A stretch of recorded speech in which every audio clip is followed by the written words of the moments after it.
Kris. This is the feed video playtest. We're going to be running a campaign. I'm going to do actual play recordings of those, audio only. But I'm going to do video of this session so that you can see how we come up with a story. So we're starting from scratch completely, and you'll see us go through all the steps. And then if you want to, hopefully this will make you interested in the game, and then if you want to hear the actual game, then you will give me money for my game. So yeah, you guys can introduce yourselves. And I'm Katrina. I'm Sarah. I'm Kevin. So the first thing we're doing, as you can see on the whiteboard, is the story profile. We're going to write up a sort of a blurb describing what the game is going to be. But at this point we have no idea, so let's start talking about that. Vampires! What kind of vampires? Vampires, right? Feed is really good at that. Not mummies. We can do mummies. But not Gilman. Not today. You could hack Feed to do Gilman. But okay, so vampires. Vampires. More specifically, does anybody have any ideas off the bat? Can we rule out sparkling? Rule out sparkling vampires. Okay. I don't know, is that not a group thing? I think we are all on the same page with that aesthetic. Okay. It's not mandatory for feed if you want sparkly vampires. That is your prerogative. We just don't want sparkly vampires. And we're not even at the strain yet. So when we design the strain, we'll decide whether vampires actually sparkle. But this does bring us to theme, or tone, the mood of the game. Because obviously we're not looking for sort of a teenage romance. So I was thinking it actually might be fun to run something like a real horror game. Yeah. Because we've done some kind of action-y stuff with the noir game, but I feel like the one with the kids, like the previous playtest, was a little closer to horror. Yeah. I'd like to go full-on horror if that's... It was pretty lighthearted though, because with kids. Yeah, I mean, your kids and that group too.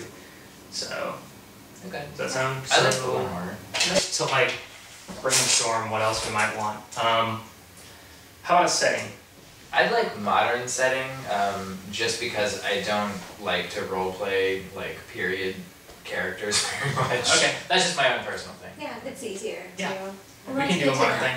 You know, I had a thought it would be fun to do something that feels kind of gothic but is modern and sort of try to translate those tropes over. But I'm kind of hitting a wall on how to do that exactly, how to map that onto the present day. So I don't know. I considered something like a plantation house is kind of in that vein of an aristocratic family, relic from a previous time. Okay. That sort of isolation, but I don't know. It feels maybe a little trite to me. It feels too Louisiana Bayou. What's the trouble there? It's not so bad that it's a plantation and sort of antiquated. The trouble is that it immediately draws a lot of imagery that we've already seen in different vampire movies, different things, and it starts to feel a little too wait, I know that story, and we want to tell a new story. But I like the idea of something like that. What if we made it something a little more industrial, maybe steel workers? Or something a little more, because that would pull it out of the kind of rural, we've seen this swamp before feeling, but would still be very antiquated. I'm thinking maybe somewhere a little isolated in the East Coast, somewhere where there used to be foundries and different things that are still owned assets, but maybe aren't active anymore. So a recession kind of. Yeah, theme. Everything's abandoned, but used to be industrial, urban, and bustle. I'm having an image of something off the coast, in the Atlantic somehow, on an island or on some kind of craggy. Vampires of Rhode Island. Vampires in Maine. I did a vampire game actually once in Rhode Island. Yeah. Yeah. But I don't know, anything like that, I think Maine is spookier. I like the idea of, I don't know what kind of strain we're using for the vampires, but I like the idea of old world values in conflict with new world values, and I think that's been done a lot, but that's why I like the modern setting, is the antiquated feel can come from the characters, and then the setting can provide a lot of the conflicts, there's new jobs, family values, all these things, and that can kind of be a problem for antiquated people. Okay, I really like that. And what would be cool is to maybe do player characters who are not all the same age. Yeah. So that way you can have a little bit of intra-party conflict as well, like whatever situation these vampires are in, they do come from different times. And so some of them are more antiquated than others, and that way we could kind of like dig into the area and have a whole thematic thing about what you're saying. And even That would be if neat. the physical ages vary from the age of actually having been around, that would be interesting too. If, you know, a younger character where it had seniority, they'd be arguing, you know. Yeah. That would be fun. Huh. I'm 45. Well, I'm 1,000. Right? It's like 45. I was there for that year. It was a good year. I don't know what you kids are talking about, but I do not approve. That would be fun. And it would be interesting too if it were grounded somewhere in a place like, okay, so you want something kind of off the coast, and I just like Maine today. This doesn't have to actually stick, but what about something with fishing or shipyards? That's what I was thinking, because that place is known for a lot of their seafood and everything, and that would be a good industry. Okay. Like I'm thinking either like ship making or actually just like fishing. Like It kind of reminds me of the new Dark Shadows movie that has, it's an old family manor and they founded the town, but the town is totally developed around this old family, but they still have their old plot of land, very eccentric. But this, you know, the whole fishing business has been passed from that family to people, other, you know, proxies to run it for them, so it's become a completely modern industrial town, but there's parts of it that are really antiquated because of tradition and because the family has influence in those areas. And one of them's undead and hasn't changed all that much. Yeah, exactly, so. That would be, I kind of like that. If we like the fishing town idea, and that incorporates the old family manor. Yeah, totally. We could, what we could do maybe is have like a family holding that is like this manor. And maybe what if we did a sort of, because we're talking about a conflict of old and new, and when I think about trying to express that in the story, what if you kind of go out to the world, but then you get pulled back to the house? Like, if you're a part of this family, you go out and do your own thing, but they expect you to come back and like mind the family house at some point. And that could be like a catalyst for the story, that maybe these are characters who have their own lives, as vampires or not, but now they have to come back and take over. And so that way you get them bringing in their outside experiences and what they've been doing out in the real world, quote unquote, to come back to this house that hasn't changed in a really long time. So would it be like a period of time that you have spent outside of the area? And then... It could. It could be like a particular, like you leave and go do whatever for this many years, or this is jumping ahead a little, but we could do a strain where you actually, like everyone in this family, or most people in this family, become vampires at a certain age. Like you stop aging. Like a rite of passage, sort of. Yeah, like, and then maybe that could even be why you have to come back to the house. Like, we're all set up to hide you from the sun. Yeah. So once you reach that age, you have to come back. If this house is in the middle of a larger area, you could definitely have a lot of mystery built into that. Like, this place has just been accreting people and things for a really long time, and nobody actually knows what's there. Like, we don't know, like, how old is the oldest member of the family? We don't know. Yeah. Because after a certain point, you don't see them anymore. Yeah. So we don't even know what's in this house as members of the family. And so you're just starting to like find that out as you have to come back and live. I think that would be good for a horror story. Yeah. Okay, cool. So are all the characters going to be related, or is it just that's kind of the setting, and then some characters are related to the family, some characters are not? We can decide that. Yeah. Yeah. Why don't we start trying to put this together? So. It could be fun to have one of the player characters be someone who's about to become part of the family, too. Someone who's marrying in, maybe? Yeah, or, deciding to go through whatever And actually, that gives me ritual that we've decided, allows us into the family or whatever. And that makes me think of, maybe part of the reason of going out into the world could be to find someone, like, to find a partner. True. And that's about, you have to find a person who's worthy to indoctrinate or something. So that can be a piece of it. It's a recruitment. Or maybe you don't do that on purpose, but maybe that's often what happens, or that, that's how new people get added to the family, so. Yeah, and new people have to be brought in, clearly, because you have to, have children for the family to continue, so. Yeah, so let's name this family so we can start talking about them. Names. Names are hard. It's gonna be like an old English name, right? Yeah. Because it's in New England.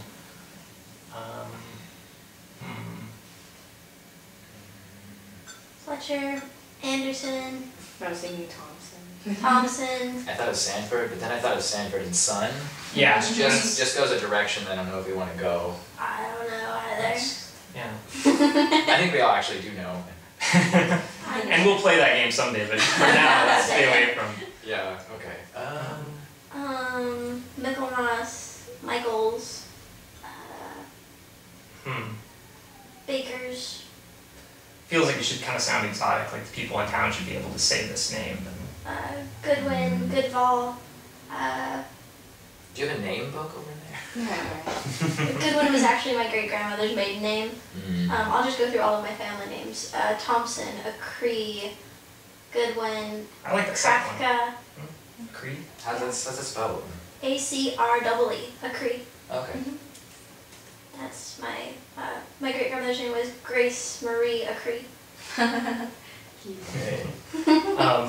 Yeah. If it is a fishing town, it seems like it's gonna be, or sort of have its origins in the colonial period or something shortly thereafter. It's Yeah. probably not gonna be like, you know, post-industrial revolution No. setup. Yeah. So I mean, it's gonna be a few hundred years old.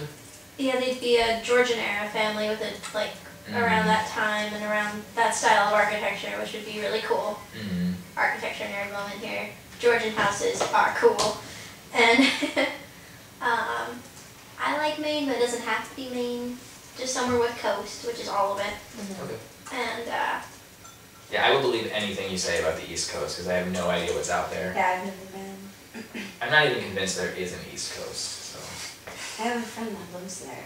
me says. I've got a couple of friends in New York. My half sister spent some time there, so I believe in New York. But Jordan went to New York. yeah. It does exist. I have a pen pal who's in Massachusetts, so Massachusetts exists. So we could be from Massachusetts and that place exists. But West Coast humor. Even real, or is it just a really elaborate joke? But Yes, donate money. Prove us wrong, East Coast. That's, yeah. we do exist, and we have vampire problems. Your comedy is. That's the worst political platform I think you can get on here. We exist and we have problems. I'm okay with Maine. Maine is cool. Yeah. Okay. That works for me. Yeah. Cool, so how does December start? Since the colonial era, the Acree family of Maine have hoarded wealth and influence from their manor by the sea. And now we will continue on to the vampire stuff. Okay. I like hoarding. Also, we should have a boat. Well, hopefully more than just one. Yeah. But maybe one special boat. Yeah. That would be kind of cool. Like, because old-fashioned, like, Yeah, colonial era. Big galleon. We could have a family galleon, and it could be maintained as like a historical thing. Like it could belong to the Maritime Museum. I don't know about a galleon, but I like the idea of like a little yacht of some kind, like a little thing that they have that is old. Yeah, nothing It with would be a cannons. fishing boat. It would be a It's fishing intimidating. boat. No, not an actual galleon. That would be too silly. It's a warship. But you know, a fishing boat from that time. And an old-style yacht might be fun just for the Yeah. family to display their wealth without having to fish. Exactly. True. Just go around on a boat. The Yeah. luxury. Gaudy figurehead. Oh, we could name it something fun too. And it could be symbolic of all these generations of secrets that like every time something goes wrong, it needs to be dumped in the bay. It's been this boat. And so like Okay. basically everything murderous and awful this family's ever done, like everybody's got a secret, everybody's got something they did on the ship that other people don't know about.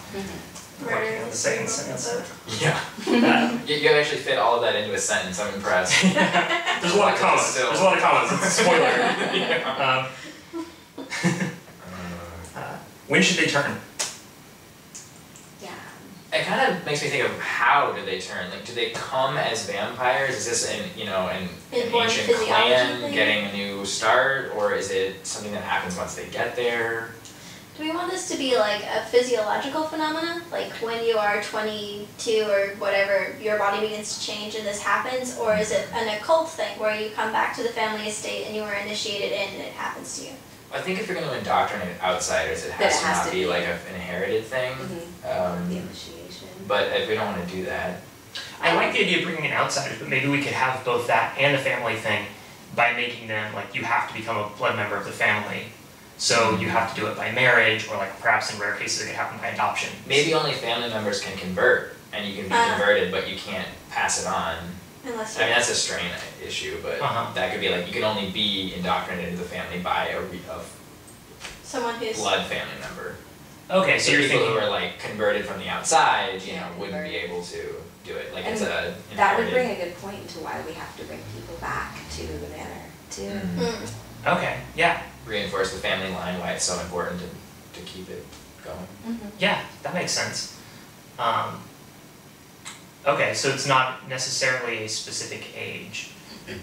It's just like when you bring people in, so. I mean, do we want it to be related to the town? Like, why maybe they arrive, they don't know they have this condition, and then they something in the environment triggers it, so they can't really leave for too long. Maybe that's why they're drawn back. We could have or is it just a family thing? Maybe there's a good MacGuffin here, like, or just, you know, an important little set piece, like maybe in some of the early like fishing work or different things, they found some artifact or some particular site, and these changes began to occur. Or maybe it only could be to the them. site nearby where the residence is too. So where they built the manor. You know, actually, what if we keep all these and make it unknown? Like, because we have this whole thing where even the family doesn't know its own history. So maybe everybody has their own idea, but actually nobody knows how this started, and there are all these different rumors that are current. And over the years. Yeah, maybe like a house fire in the way back in the roots of, you know, the town rebels, there's a fire, and then mysteriously the rebellion's quelled, the family totally asserts itself, and there's nothing predating the fire, so That'd be cool. it's speculation up until that point, I Yeah. like that. or something. Yeah, that's cool. I like that. So that way you could have like some founder of the family, basically like in the history books and the family records, but that was before the fire. Nothing actually exists from before the fire. And so whatever he did, like we know he was involved in this somehow probably, but we don't know how, and we don't know what he did. And everything since the fire is just, there's just speculation about what went before. So yeah, cool. What year should that be? 1754. Okay. Okay, early. I just made it up. I mean, we could make it a little later, but I was Do thinking. we want pre or post revolution? Right. I was trying to make it. Pre-revolution. Yeah, I was thinking like they should be there before the revolution, but I don't know if we need to have their like history wipe before or after the revolution.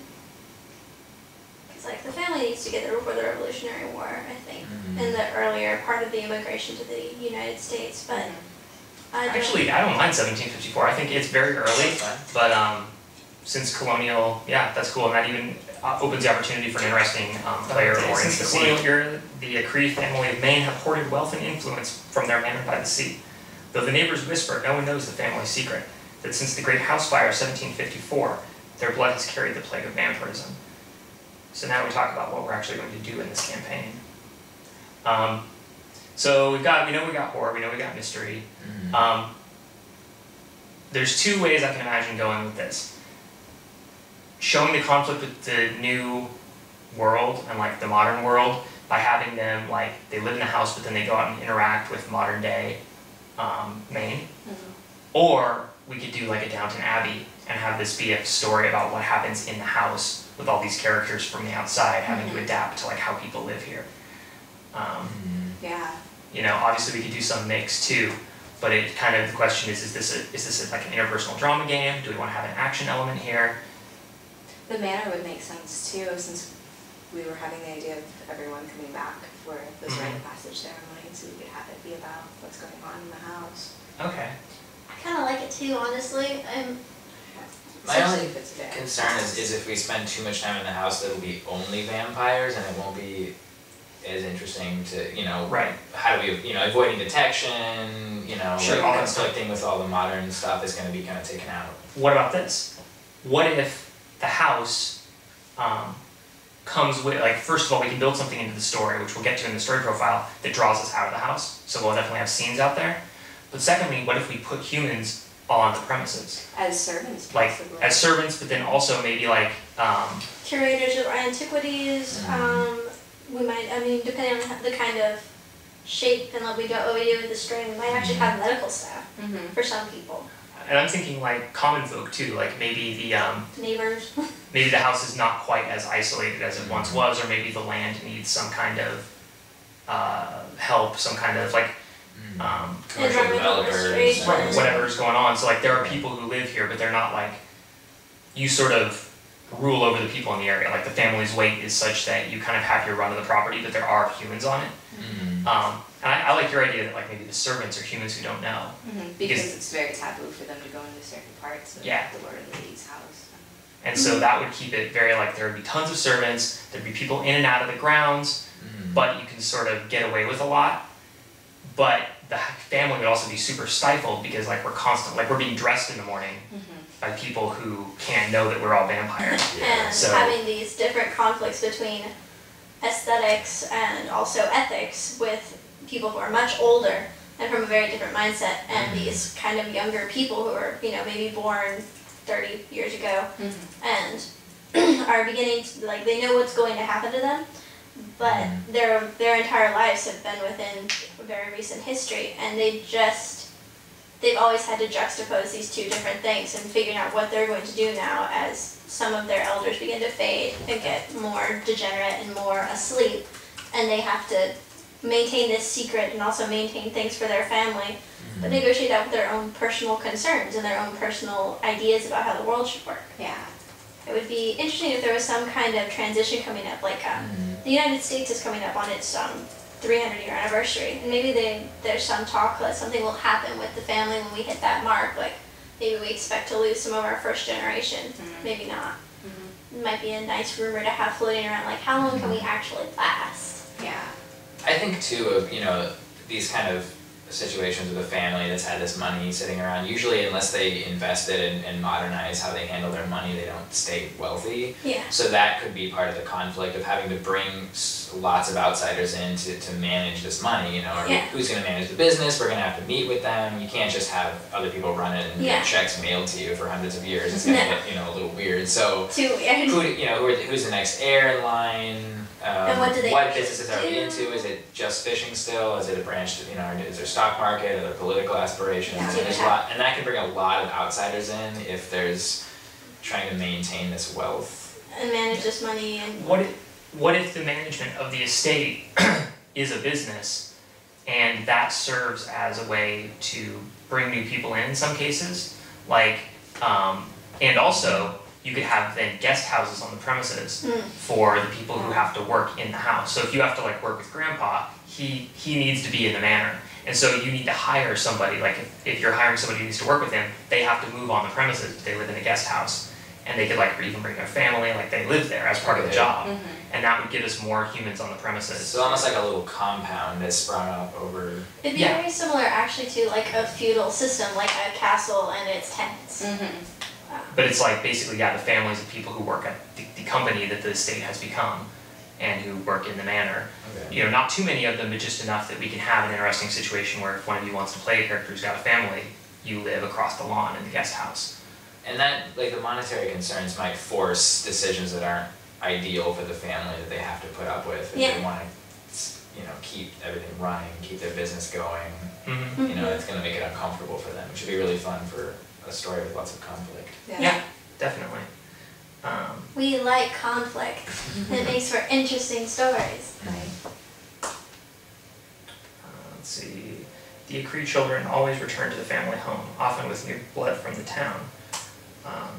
Buckets of blood. Come and get it. Or further afield, potentially.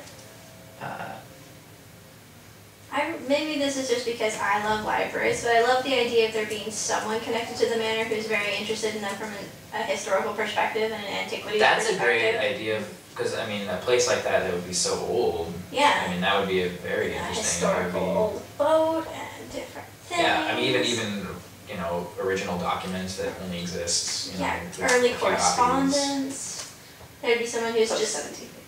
Yeah, it was 1754. Like all of the correspondence between them during the Revolutionary War would be of high historical significance, and you'd have people who want to curate the estate's collection and connected to different museums, connected to some of the very old universities on the East Coast. Yeah, I would assume that such a large manor would have a library too. And its own archive. And a historian too. Which would be cool. Yeah, you know, actually it would be an interesting little side thing to put in the story that this is a like a registered historical site, which would like give it certain protections that would be helpful to the family, but would also require them to like do certain things with it that again would be uncomfortable. Like tours for Interact, certain yeah, with the government and stuff. Yeah, I mean not necessarily tours, but like there would be rules about what you can do with the structure. There'd be like different, you know, people coming in. So there'd be people from the government from time to time. Yeah, the Board of Historical Places has a registrar, and they go and they confirm that there haven't been significant changes to the house, that the, whenever there's an earthquake or some other natural disaster, they come out to confirm what's been done and approve the repairs. So Yeah, I thought you would know about that, so you can run that part of the campaign. I like that stuff. This maze of the Minotaur hasn't been altered since 1853. Minotaur loves his tea. English Minotaurs. English Minotaur. Classy bunch. I'm just imagining brochures for this, you know, decrepit house where people go missing all the time. Come visit our lovely Minotaur. Please, only one at a time. Oh no. We're getting all of our comedy moments out now so that we can be scary in the game. Though the neighbors whisper, no one knows the family secret, that since the Great House Fire of 1754, their blood has carried the plague of vampirism. The Acree children always return to the family home, often with new blood from the town. Employees and servants also live on the premises. As the moldering patriarchs and matriarchs of the Acree plot to keep the old family alive and growing, they must hide their deepest secrets both from their human vassals and from younger Acree who recoil from the family's more peculiar traditions. Alright. I like it. Yeah, and so we've pretty much discussed like what this is, although I still feel like this needs a catalyst, like it needs a dramatic event. It's been so long, what about a challenge to ownership of the company or something, or ownership of the general area? I mean, it goes so far back, you know, somebody can make a claim, and so maybe going into the archives or finding this old proof opens up regions of the house that haven't been explored. You need people officially document this kind of change. And then that sets up people who, you know, to conflict with over this issue. You kind of have an enemy already in town. Okay. Hey, what about this challenge to ownership perhaps could take the form of a legal attack that involves a subpoena. And so maybe the family's under attack, like they're demanding all this documentation, all this stuff, and either we have to present it, which has its own problems, or we're going to have people in here searching, which is really bad news. Yeah. And it's never been done. We've protected ourselves in all these different ways, but if this case continues, they're coming into the house. Yeah. That would be cool. Alright, sounds good. Okay. So yeah, a threat to the families. Oh, that's just great. Lawyers meets vampires. So what's the mortality on the strain? I mean, it seems like We haven't decided yet. decided that people And the obviously family- last a long time, but We add to the family, and it seems like you become more reclusive and hideous, I guess, over time, so maybe you just Yeah. kind of eventually get put on the shelf. Yeah, like a literal shelf literally on the Yeah, in the but crypt. heads in jars. in the conflict for the property, maybe there could be some younger generation who believe that they have the right to the property now, or maybe they have issues with the way that it's being run. Mm-hmm. Like within the family. Yeah. Conflict. That would be neat to have going on during this legal issue. Exactly. How does this sound for a summary of that idea? So we've got, let's see, they must hide their deepest secrets both from their human vassals and from younger Acree who recoil from the family's more peculiar traditions. A new threat to the family's sovereignty in the form of an aggressive subpoena threatens to throw the family's centuries of secrets into the light, if it does not destroy them through infighting first. Alright, sounds good. Alright? So Well maybe people taking summarized. advantage of that situation. Yeah. Yeah, older ones trying to reassert their control, younger Yeah. ones thinking like, now the old guys are under attack, it's our turn. Time to boot Maybe them. we should kill them with their embarrassments Yeah. and like change the way we do things in this They've house. already lived 250 years, what do I care? Yeah. Yeah, so, alright, I think we're there. So, next thing, talk about the stream. So, let's take a little break, and we'll do that.